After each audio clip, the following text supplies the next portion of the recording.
pag-asa ng ating bayan. Sila ang ating kinabukasan. Sa ngayon, dapat ay nag-aaral sila, naglalaro, kinakalinga ng mga magulang, at naghahanda para sa hinaharap. Ngunit may mga hamon sa mga kabataan sa ating lipunan na nagiging hadlang sa kanilang mga pangarap.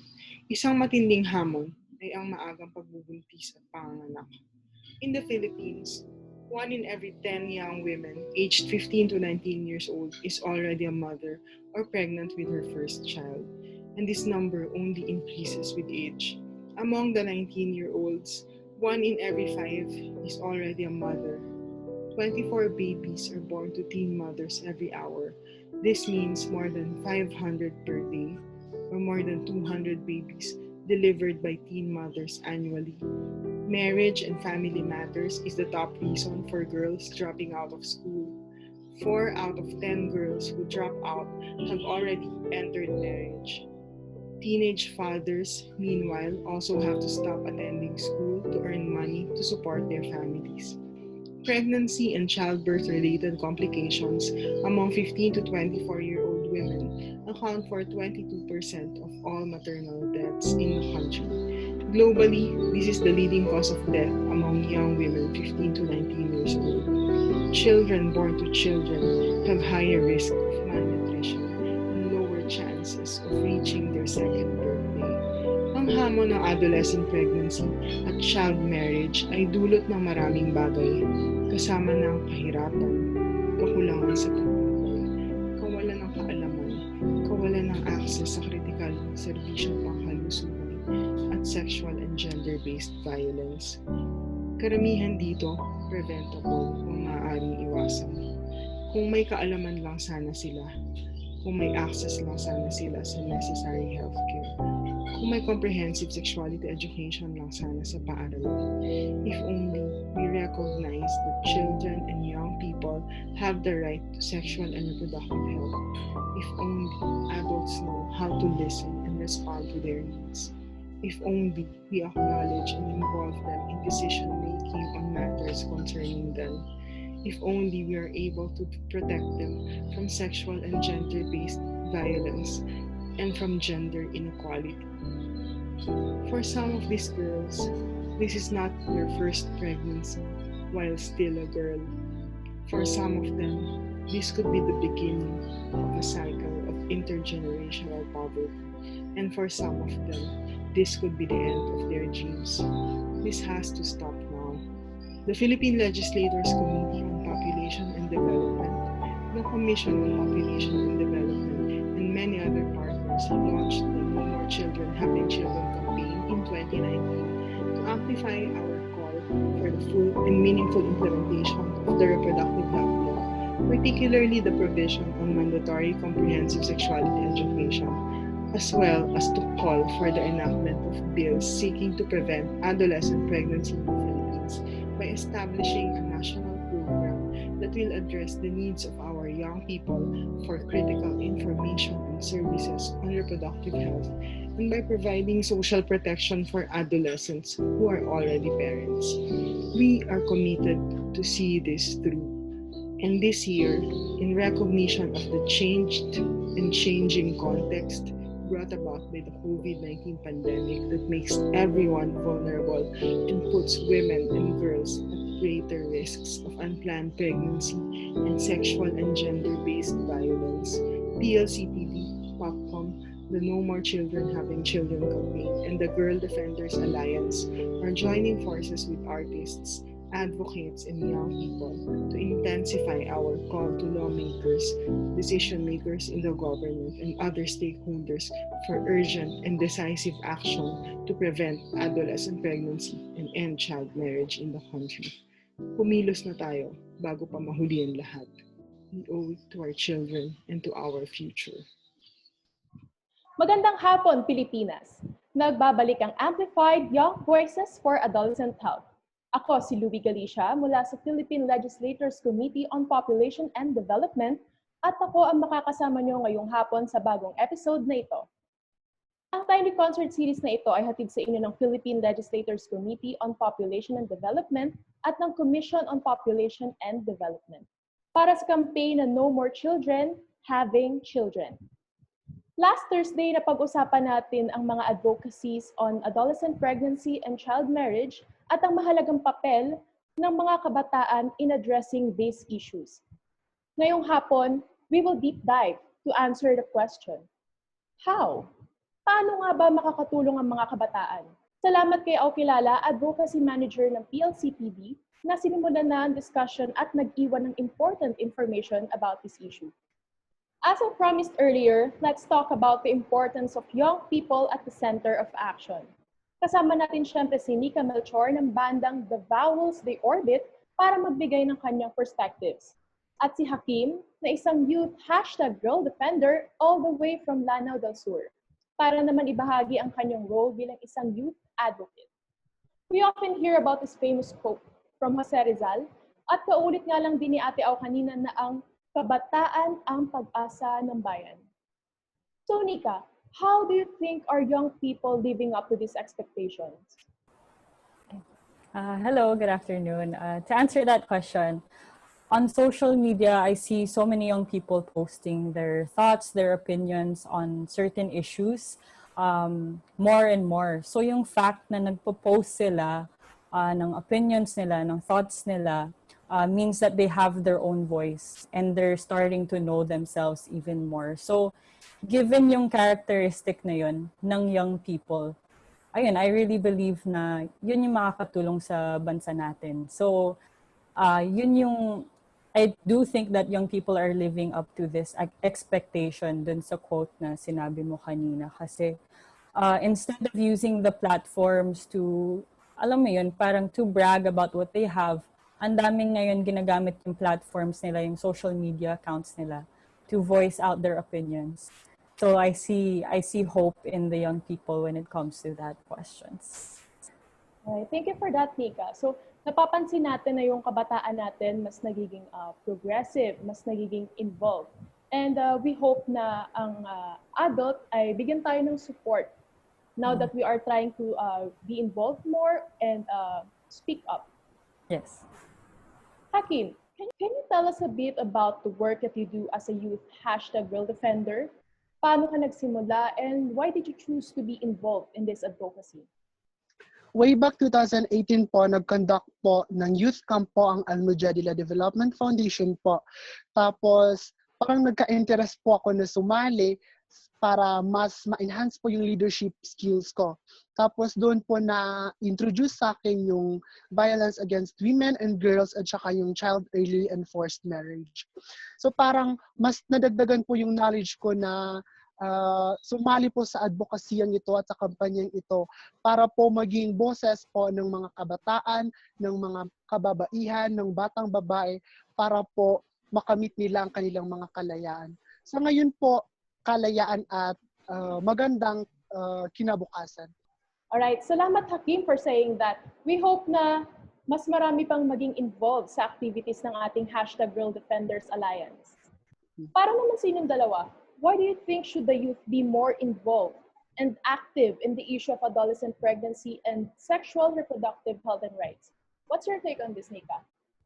Yung number ng adolescent pregnancies are really going up.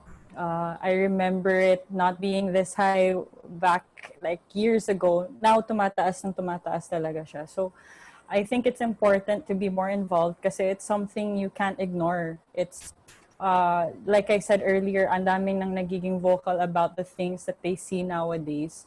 And since that's something that we see nowadays and it's an issue, people should talk about it more. And in terms of their rights naman, and we're talking about young people, so it's better that they know about these rights early on, and the more na maging curious sila about it, para maging mas knowledgeable sila, and they can tell more people about these rights that they have. Alright, how about you, Hakim? Kailangan po ng kabataan na ma-aware or matutunan ang proper reproductive health at saka malaman po nila kung ano ang bawal at saka mga disadvantages ng ganitong practice po. Alright. Ano na naman sinabi niyo, no? So, mas napapansin na natin na ang young people ay mas nagiging involved at mas nagsasalita tungkol sa mga young people's concern. And finally, what is your message para sa viewers natin today? Unahin ulit natin si Nika.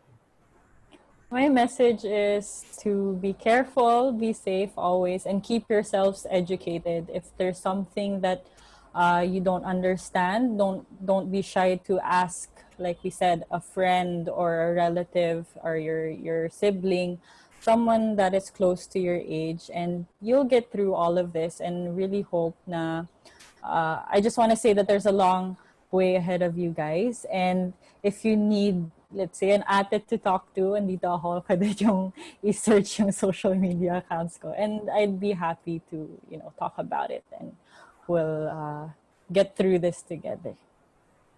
Ayan na, narinig niyo si Nika. Pwede niyo daw siyang tawagan. Okay. And finally, si Hakim. Para po sa lahat ng kabataan, I would never get tired to say this, but napakalaki po at napaka-importante po ng role ng isang kabataan po sa community, sa mundo, sa ating bansa. Dahil po, sila din naman po ang magmamana ng susunod na henerasyon. At saka, palagi ko pong sinasabi na don't stop acquiring knowledge po. Acquire the good ones and extract the bad ones po. Dahil yun, isa po yun sa parte ng pagiging tao, ang matuto at matuto. At ang natutunan mo ay magagamit mo bukas at magpakailanman po. Maraming salamat, Nika at kay Hakim, para sa mayamang discussion ngayong hapon. Ngayon naman, let me introduce to you again our featured artist for today. Certified advocate ang bandang ito, at ilang beses na rin natin silang nakakasama sa ating mga campaign activities, especially those in support of empowering young people. Madalas ko rin siyempre naririnig sa FM ang mga kanta nila. Isa sa mga kilalang indie pop rock bands dito sa Pilipinas, narito ang The Vowels, They Orbit. Hi, we are The Vowels, They Orbit, and this first song is called Celos.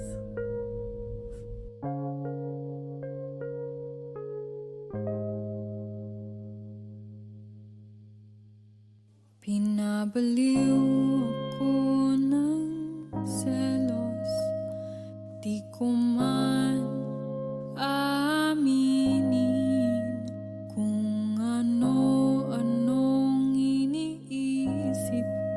Nagbibintang ng alanganin, magpapalipas ako ng oras para lang magtanggal ng galit at tinis. Ipapaano na ba sa anak, baka sakaling magpakita ang selos, selos, selos, selos, selos, selosa. Umapoy na damdamin, nalalakay sa alanganin, naghihintay na sa piling na walang alalahanin. Magpapalipas ako ng oras para lang magtanggal ng galit at tinis. Ipapaano na ba sa alak, baka sakaling magpakita ang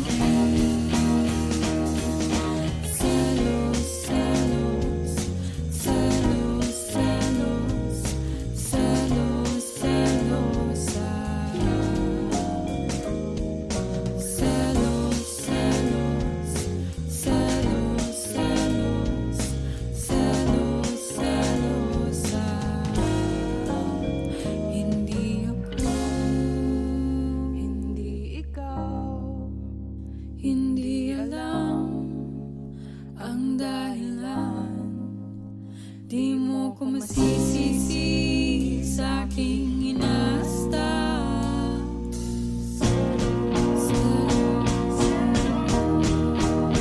Magpapalipas ako ng oras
This next song is called Bumubulong.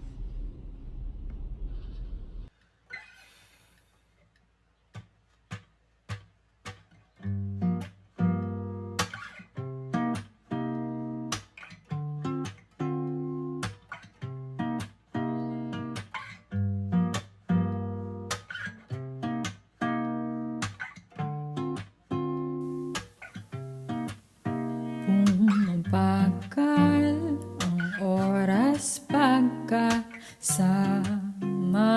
ka. Ang saya tumingin sa iyong mga mata. Nadudurog aking puso sa masarap mong yakap. Mga kamay di makahinga sa higpit ng kapit. Nalulunod ako, bumabuo ng katawan. Di mapakali sa hinupuan.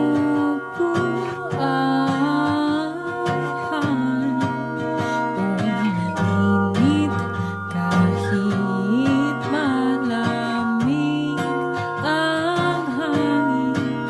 Lumalabo rin ang mga salamin. Bumubulong,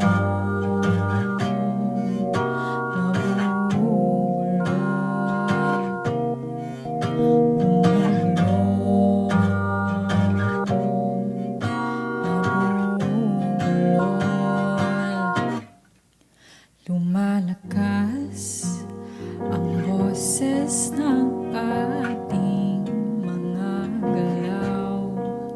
Kahit sarado ang bibig, ang pagmamahal lumaapaw. Habang dumidikit ang balat, walang ibang iniisip. Dumarating sa ibang mundo, di mahintay na masilip. Nalulunod ako, bumabuo ng katawan. Di mapakali sa hinupuan.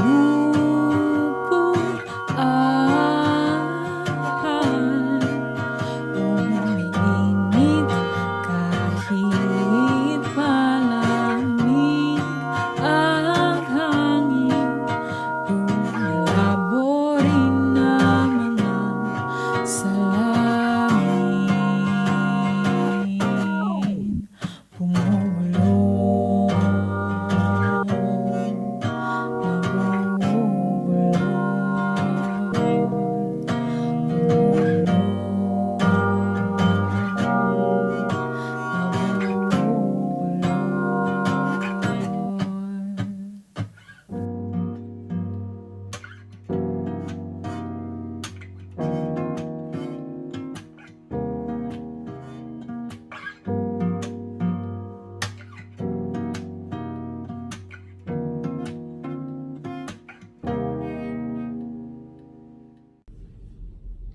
Our last song is called Kiliti. Simula noong nag-usap tayo, napansin na parehong-pareho. Alam na natin kahit di sabihin. Naglalambingan, nagtatawanan, nagtutulungan. Di natin namamalayan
Pinaglalaruan pa tayo ng tadhana. Pinaglalaruan pa tayo ng tadhana.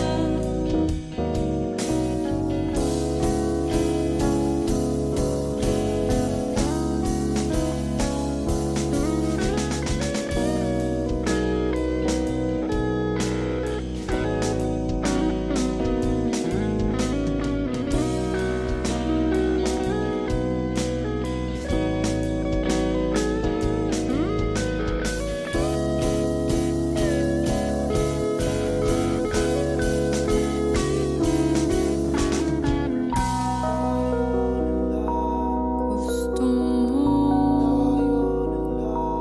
akala ko, di ba?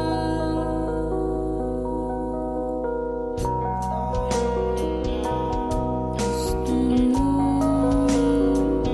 akala ko, di ba?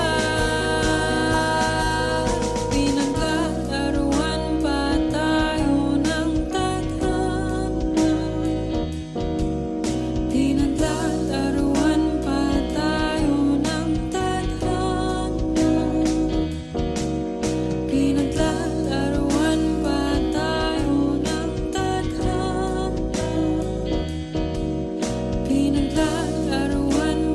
tayo ng tadhana. Pinaglalaruan pa tayo ng tadhana. Pinaglalaruan pa tayo ng tadhana. Pinaglalaruan pa tayo ng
Salamat, the Vowels They Orbit, for a passionate performance. It is truly important na kasama natin ang mga kabataan sa pagsasalita para sa mga issues directly involving them and affecting their lives.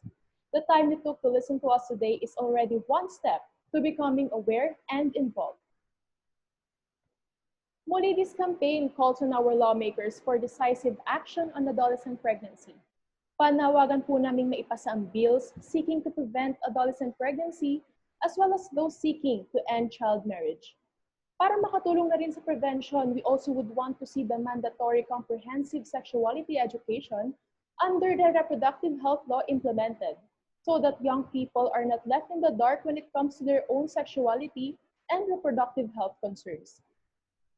And of course, ngayong budget season sa Kongreso, alam nating maraming concerns that should be prioritized dahil mayroong pandemic. But let us remind our lawmakers that reproductive health is essential and responding to RH needs should also be a priority. Let's all be a hashtag girl defender who will work hard to see no more children having children. Next Thursday, samahan niyo ulit kami with our new guest artist. Don't miss this chance at samahan ulit kami sa next episode ng Amplified Young Voices for Adolescent Health. I am your host, Ruby, and on behalf of PLC TV and Popcom, maraming salamat. See you again next week.